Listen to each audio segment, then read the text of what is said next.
Honda SP125 accelerator पूरा जाम है, return आता ही नहीं है। देखिए मैंने इसके दोनों वायर नीचे से खोला है। चलिए अब आपको ऊपर दिखाते हैं कैसे वायर को निकालना है, कैसे इंस्टॉलेशन करना है। उसके बाद देखिए ऊपर के वायर को बाहर निकालना है। ये देखिए बाहर निकल गया।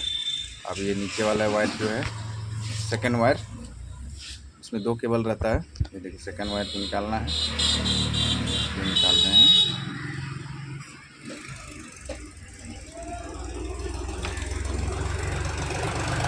निकल गया। अभी आपको दिखाते हैं।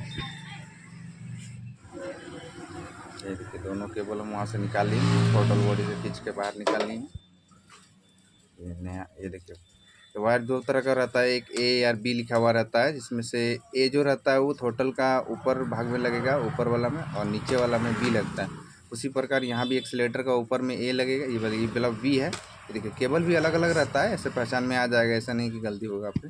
ये देखिए ये केबल ए है, इसको ऊपर लगाना है, ठीक है बस। अब नीचे थ्रोटल में भी सेम उसी प्रकार लगेगा, ऊपर ऊपर नीचे नीचे।